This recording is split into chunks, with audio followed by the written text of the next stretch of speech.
very significant question that very few people have been prepared to ask. Do you think Meghan Markle was even open to something romantic with Piers Morgan? She was meeting with Piers Morgan for, I believe, reasons beyond being friends. The truth about Meghan Markle's early years in Hollywood are being exposed, and she's not what you think she was. P-Dina, royal YouTube sensation, joins me now.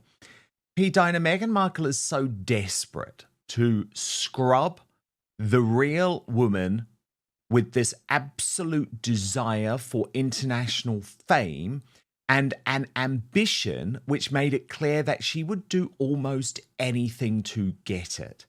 Key to that is, of course, these very personal relationships that she formed with many of the mainstream media players, both in the US and the UK, because she was so desperate to boost her image, to boost the TIG, to get invites to things.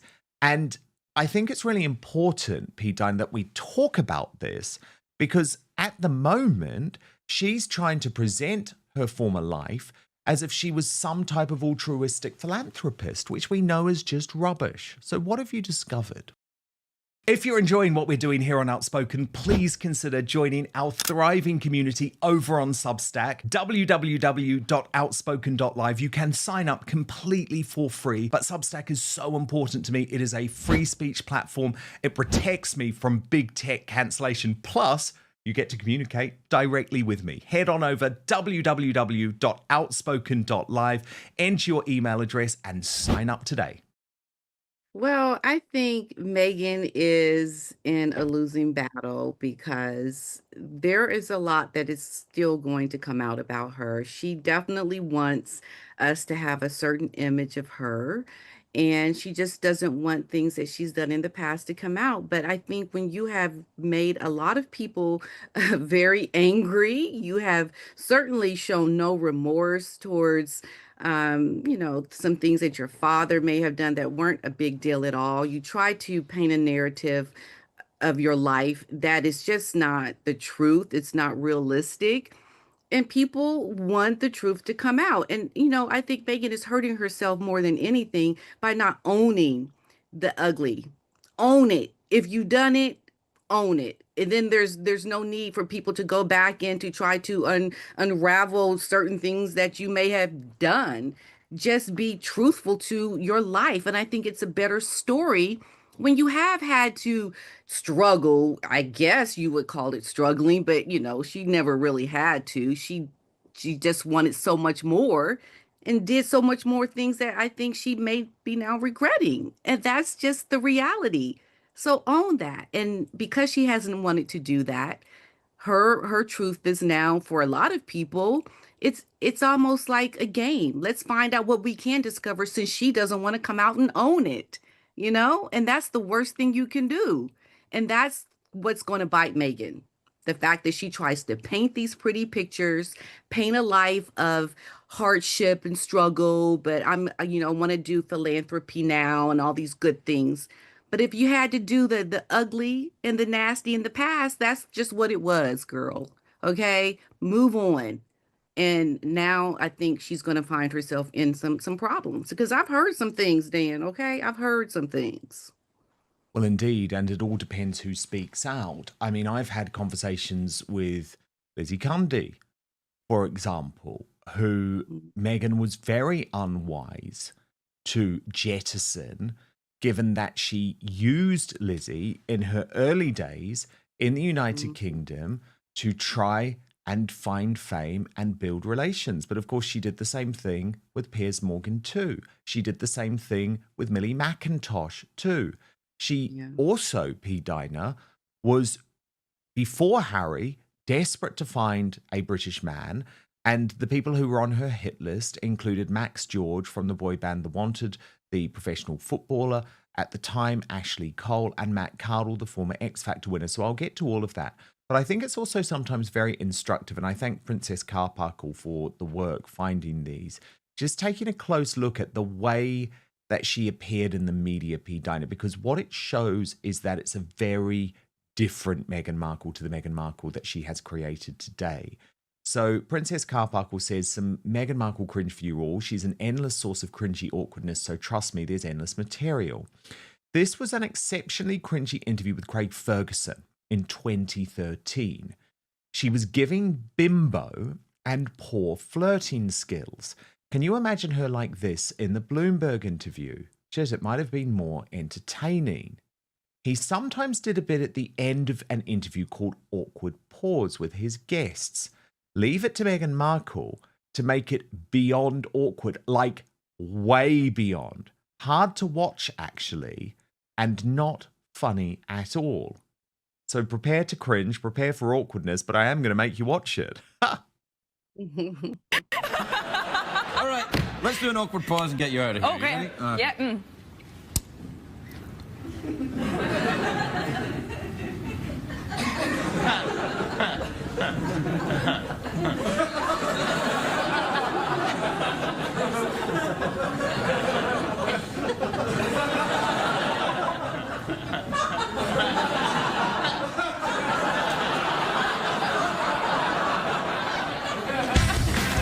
Pause and get you out of here. Okay. Yeah.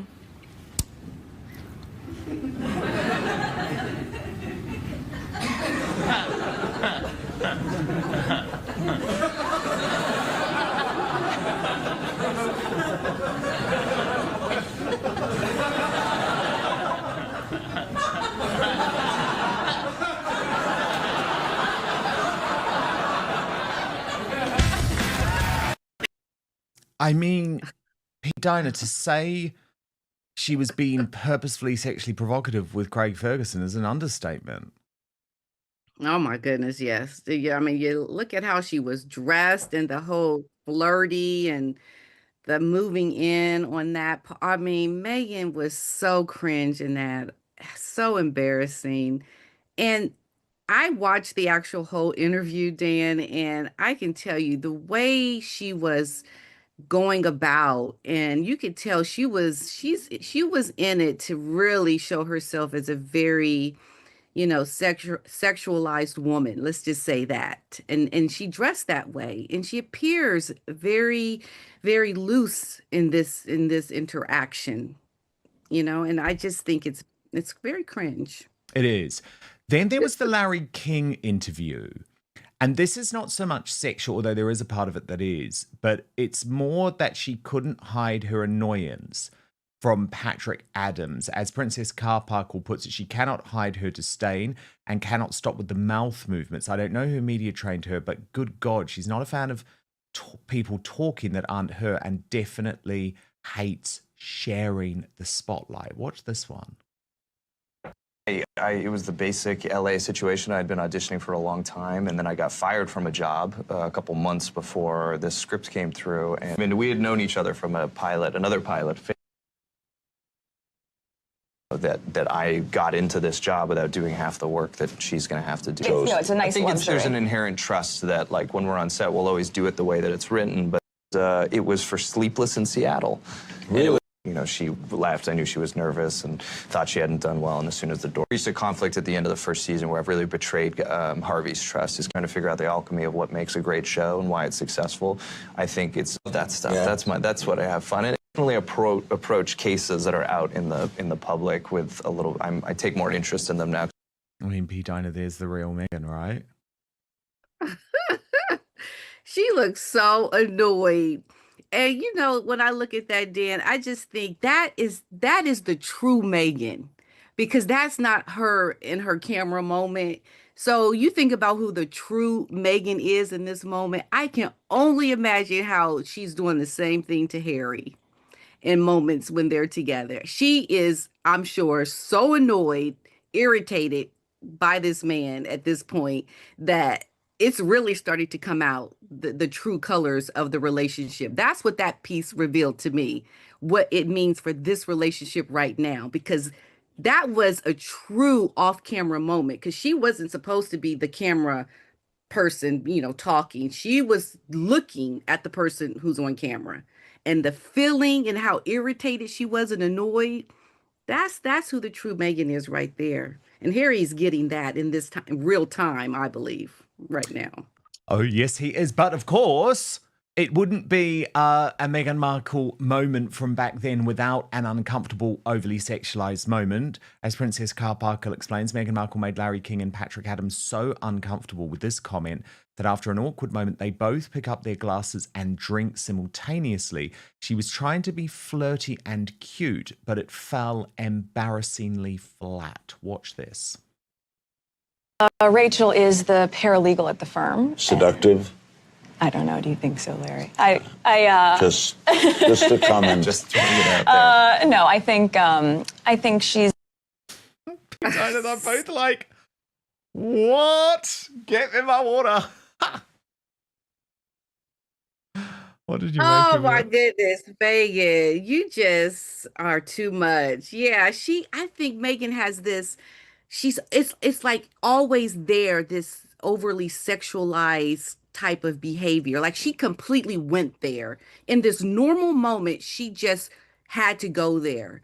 And once again, I think it just speaks to her personality because at that time we have to remember she was all go in that over sexualized moments in her life. I mean, she was ready for that. That's what she had to go off on while pursuing her career. It was all about overly sexualizing who you are as a woman because that's how you got attention. That's how you became relevant. That's how you made people really look at you and pay attention to you. And that's why she went there, because that's the image she wanted to portray. And that's why she thought about it and said what she said, because that's her mindset. Absolutely. I mean, Dan, I experienced it. I know that's just how it is for young women in the business. But Megan, it's very revealing, was all go to be that kind Well, of a that's woman the thing. in This this is position. so this Yeah. is sort of the fundamental point that I'm making here, P-Dina. Like, this is not a woman who was a feminist, who was focused on philanthropy. This was a woman who was focused on finding a man. Now, I'm not actually being critical of that, but as you say, own it. But she hasn't. She has completely rewritten her story. Now, from all of my investigation, P-Dina, things really changed in 2013, because of course, that is when there was the split from Trevor Engelson. And that split, as we know, from her first husband was utterly brutal. She posts back the ring. She makes it abundantly clear that she sees her career going in a different direction from her husband, who she's sort of dismissed as like a loser, which is completely unfair because, of course, he's very successful behind the scenes, P-Dina. But as Lizzie Cundy always told me, she had her eyes on the prize, and the prize was a famous man. But interestingly, P-Dina, because she's such an Anglophile, not an American famous man, but a British one. Where do you think that came from? Was it this obsession with the royal family? Because, of course, as we'll get into in just one moment, her sights were initially much, much lower in terms of celebrity status than Dan joins forces with royal YouTube sensation P-Dina to reveal shocking new details about Meghan Markle's early years in Hollywood. And the truth is not what she wants the world to believe. Harry. I think she always had her sights on getting into royalty. I mean, at one point, people were saying that William was the one she initially wanted. Yes. Yeah, so yeah, I mean, Megan, we know, had that vision board. She was all go. This was her objective. And once again, I think it speaks to what's happening right now. The foundation of this marriage is not built on love. We just have to look at what her motives were before marriage to know that it's very superficial. Everything about this relationship is not built on love, commitment, and a desire to, be committed to something that's going to, off of the love that you say you have for this man. It's built on her, one, looking for a very wealthy man, a very famous man, and royalty. I think this because she knew it was going to be high profile.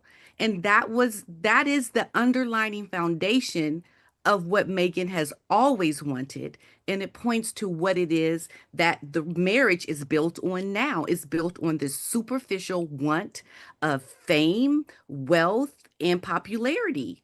that's what it's built on. That's what the marriages with Harry is like right now as we speak. It's not built on love and wanting to, really support this man. This is why I think Harry looks so miserable now because he knows he doesn't have the support that he needs to thrive and to build these relationships and to be like this prince who is doing good work. And, just look at his friends that have left him. Harry is living the life of someone that we know who is not living in a marriage that is built on love and commitment. And that's why his life is going downhill as we speak because of the initial foundation of what Meghan has always wanted. It is now showing its ugly head. And that's why we see Harry not doing well because of what Meghan wanted from the beginning. What Liz Cundy said was what Meghan is now. And that is why Harry is so miserable. Absolutely. And why this matters, P-Dina, because there will be some people who say, well, why does her past matter? But I'll tell you why. Because it shows you how she thinks. And it shows you how she's thinking now. Because as this is all starting to fall apart, trust me, if a better option comes along that is going to give her a life that she considers more comfortable, she will go for it. Because you are dealing with someone with that level of ambition. And P-Dina, it was actually back in 2019. And in some ways, I guess I find it frustrating that I still don't think people truly understand what Meghan was doing before she met Harry.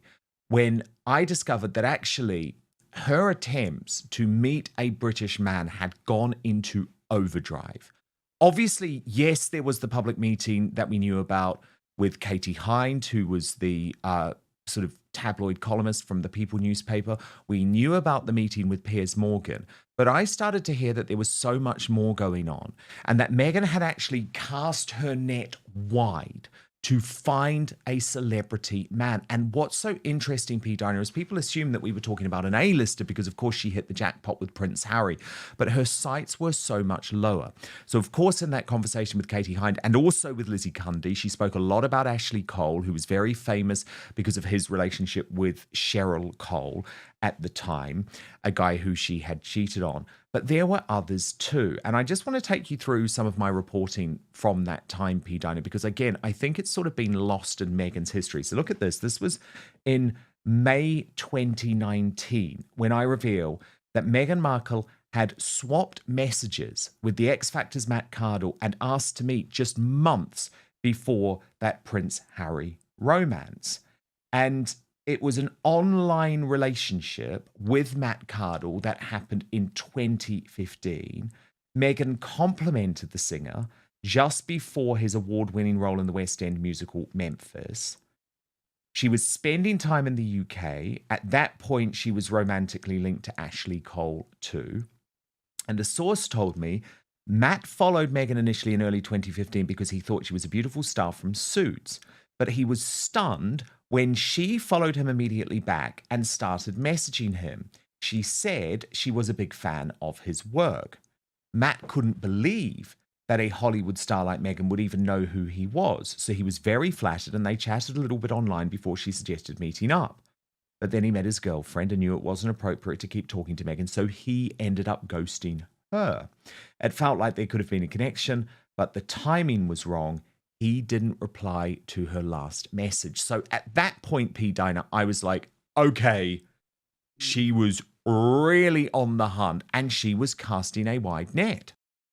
But first, the number one worst fruit for your waistline. Look, are you turning healthy fruits into highly unhealthy fruits without even realizing it?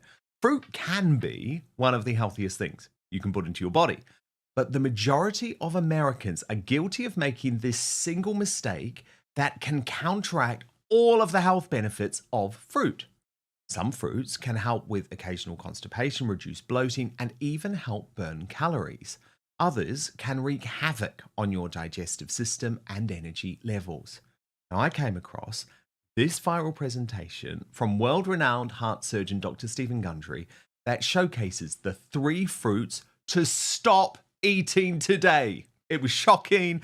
I had no idea. And after finding it out, I've stopped eating these too. I'm going to put a link for you all to watch it because I want you all to gain this information. I think it's truly important, actually. You can go watch it right now at thehealthyfat.com/outspoken. That's thehealthyfat.com/outspoken. I've also linked it in the description box below this video too, or if you're watching on YouTube or Rumble, you can just click on the QR code on screen or hold up your phone, to the QR code, you know how it works.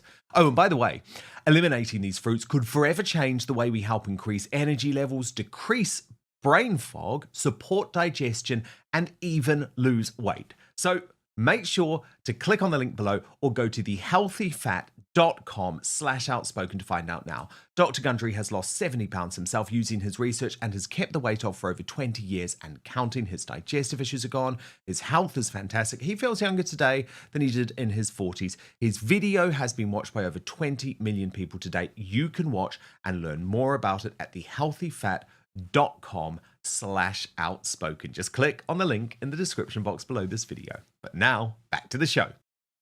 Yeah, she was really, really looking, wasn't she? I mean, this is a woman who shows what is important to her, and it hasn't changed. Harry is playing into just some of that desire that Meghan has always wanted. She was also, I think, linked to the chef, wasn't she, around the same time? I want to say. I think Meghan has been playing the field because the things that she wants, the things that give her the pleasure is that the power that she can get from attaching herself to certain kinds of men. And we can see Harry's power diminishing every day. Meghan hasn't changed who she is in her desire and her wants. And I think as we see Harry depleting in his power, his voice, it has diminished. That is showing, I believe, the world that Meghan is going to continue to look where she can get more power, more support to help her Yeah. profile because she's not able to do it on her own. No, Look how indeed. she's And feeling now. that's the chef, by the way, Corey Yes, Corey. Yes, Vitello, right, Corey. which was around about the same time. He was Canadian, of course. But what was also interesting, P-Dina, is that in her conversation with Katie Hind, if we just look at this here, she actually made it clear that she wasn't interested in non-British men. So she said of Meghan, this is Katie Hind, she asked me about British men. She confided that she had recently got divorced from her husband and now she was single and very much ready to mingle. I quizzed her about American men, but she didn't seem so keen on them. So it was very much this idea at the time that she wanted to find a British man. And so what was interesting is after I'd revealed that story about Matt Cardle, it turned out that she had cast the net even wider, P-Dina, to a lovely guy, actually, called Max George, who was a singer in the boy band The Wanted, but had also appeared in the US TV show Glee. And so just a few days later, I revealed that Meghan Markle was secretly messaging the boy band hunk, Max George from The Wanted, before she met Prince Harry. The Sun, because I was at The Sun at the time, revealed the pair swapped tweets, at around the same time as Meghan, as she was pursuing Matt Cardle. So this is what's so interesting. She had all of this with all of these men going on. This online friendship was on Twitter, and a source told me Meghan was reaching out to a number of celebrities in the UK as she spent more time there. Max was one of the biggest stars in pop music at the time, and they connected on Twitter. They swapped a few messages and had a lovely conversation, but in the end, nothing came of it. She met her husband soon after.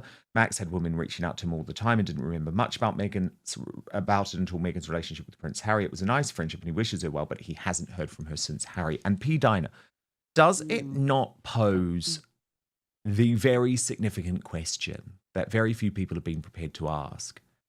Do you think Meghan Markle was even open to something romantic with Piers Morgan? I mean, he is obviously a happily married man with Celia Walden, but why did she go to meet him for that date at the pub?